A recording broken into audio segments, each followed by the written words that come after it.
Revision one short series जो कि exclusively टुडेक्स academy द्वारा चलाई जा रही है, and this is going to be selection वाली क्लास। बहुत सारे सिलेक्शन यहाँ से होने वाले हैं। थैंक यू सो मच, आपने बहुत सारा प्यार और सम्मान दिया और इस प्लेटफॉर्म पे आपने जो है ट्रस्ट हमेशा जताया, उस भी जताया आपने। बहुत सारे बच्चे जो है यहाँ से जिंदगी बदलने वाली है। आज की जो टॉपिक ऑफ डिस्कशन होने वाला है immunological product, that is vaccine, sera, anti sera, इन सब के बारे में बात करेंगे। चलिए, इसका हम बहुत कुछ चंद मिनट की क्लास में बहुत कुछ हम सीखने वाले हैं। Let's start this. अगर इम्यूनोलॉजिकल प्रोडक्ट्स की बात करें तो जाहिर सी बात है, ये इम्यून सिस्टम को सप्रेस करेंगे या फिर स्टिमुलेट करेंगे या मॉडुलेट करेंगे। चाहे आप वैक्सीन की बात करें, चाहे इम्यूनोग्लोबुलिन्स की बात कर लें, या ऐसे एक्टिव पैसिव इम्यूनाइजेशन वाले एजेंट्स, इन सब की बात कर लें। अगर हम सिरा की बात करें तो इनको एंटीटॉक्सिन्स भी बोलते हैं, इम्यूनोग्लोबुलिन्स भी बोलते हैं, जो कि प्री फॉर्म्ड एंटीबॉडीज होती हैं। टॉक्सोइड वैक्सीन जो है इनएक्टिवेटेड वैक्सीन या हार्मफुल प्रोडक्ट्स बने होते हैं, जो कि not against the pathogen, pathogen के अगेंस्ट नहीं काम करते, बल्कि it is active against the toxins it makes, उसके अगेंस्ट जो ये काम कर रहा है। इम्यून सिराज में आप देखेंगे स्टेरल सॉल्यूशंस होते हैं, जहां पर एंटीबॉडी डिराइव होती है ह्यूमन इम्यूनोग्लोबुलिन से, जबकि एंटी सिरा आप देखोगे प्यूरिफाइड एंड कंसंट्रेटेड प्रिपरेशन होते हैं सीरम ऑफ फोर्सेस से। ये इंपॉर्टेंट है, एंटी सिरा के एग्जांपल्स आप देख लीजिएगा। चलिए फटाफट हम लोग जो है एक्टिव वर्सेस पैसिव इम्यूनिटी की बात कर लेते हैं। एक्टिव इम्यूनिटी का मतलब जहां पर वैक्सीन लगाई जा रही है उसके बाद जो है आपको इम्यूनिटी डेवलप हो रही है। पैसिव में क्या होता है, ऑलरेडी जो है आपकी इम्यूनिटी कम है, लेकिन बाहर से जो है एंटीबॉडीज को प्रोड्यूस करके वो बॉडीज में आपके इंसर्ट की जा रही है, वहां पैसिव इम्यूनिटी। एक्टिव इम्यूनिटी दो तरीके से हो सकती है, एक तो नेचुरली हो सकती है, एक वैक्सीन। नेचुरली क्या, कोई आपको बीमारी हुई तो वहां से जो है उसके अगेंस्ट एंटीबॉडीज बनी और आपके अगेंस्ट जो है प्रतिरक्षा तंत्र आपका स्ट्रांग हो गया। वैक्सीन इंड्यूस में जो है वैक्सीन लगाई आपने, एंटीजन डाला आपने, उसके अगेंस्ट जो एंटीबॉडीज बनी और आपकी प्रतिरक्षा तंत्र जो है ये आपका स्ट्रांग हो गया। पैसिव इम्यूनिटी क्या है कि बाहर से एंटीबॉडीज बनी बनाई जो आप लोग बीमारी में हम लोग यूज करते हैं, जनरली आपने देखा होगा।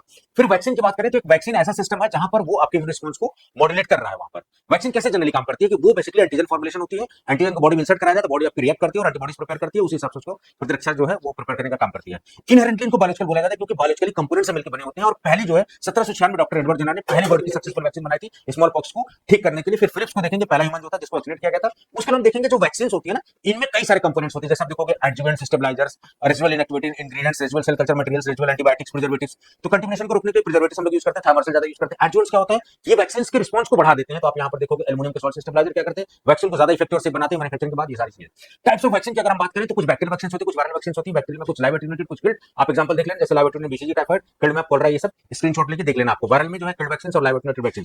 यूनिवैलेंट वैक्सीन में एक स्ट्रेन होती है, पॉलीवैलेंट में कई सारी स्ट्रेन्स होती हैं, वायरल वेक्टर में प्लाज्मिड डीएनए वाली वैक्सीन होती हैं। सबसे लेटेस्ट आप देखेंगे एमआरएनए बेस्ड वैक्सीन होती है। बाकी टॉक्सोइड में टेटनस टॉक्सोइड और सब यूनिट रिकॉम्बिनेंट वाले में आप देखोगे recombinant hepatitis vaccine. Storage condition की अगर हम बात करें, कहीं फ्रोजन कंडीशन किया जाए तो -20 degree Celsius, do not freeze और स्टोर ओवर डिग्री सेल्सियस अगर आ जाए तो 2 से 8 के बीच में रखना है। कोल्ड का मतलब है 2 से 8 के बीच में, कूल का मतलब 8 से 25, एम्बिएंट टेंपरेचर मतलब सराउंडिंग टेंपरेचर। और आप देखेंगे प्रोटेक्ट फ्रॉम मॉइस्चर का मतलब ह्यूमिडिटी जो है आपको एक कंट्रोल ह्यूमिडिटी होना चाहिए, सनलाइट से प्रोटेक्शन जो होना चाहिए, वो सारी चीजें आप देखेंगे। इंपॉर्टेंट वैक्सीन आप देखोगे, ओरल पूरे वैक्सीन हो चाहे बीसीजी हो, इन सब का स्टोरेज कंडीशन एक बार देख लीजिए। स्टोरेज कंडीशन आपको देखना है, इंपॉर्टेंट क्वेश्चन यहाँ से पूछे जाएंगे, साइड जो है थोड़ा सा स्क्रीनशॉट आप लेना। बाकी जो है आप ये अनाउंसमेंट है इंपॉर्टेंट, आप टेस्ट सीरीज प्रैक्टिस करना चाहते हैं प्रोडक्ट्स अकेडमी का एप्लीकेशन कर सकते हैं। 9 और 11 को जो मॉक होने वाला है। बाकी आप देखेंगे हमने एक इनिशिएटिव लिया है केजेबी फार्मेसिस्ट के लिए, डिस्क्रिप्शन में गूगल फॉर्म लिंक दिया, उसको भरना है। वहां से आपको बैचेज जो क्रिएट होंगे, इन्फॉर्मेशन आएगी, उसको आपको जोड़ा जाएगा और वहां पर रैपिड डिवीजन और इंश्योर करने वाली क्लासेज आपको दिखाई देंगी।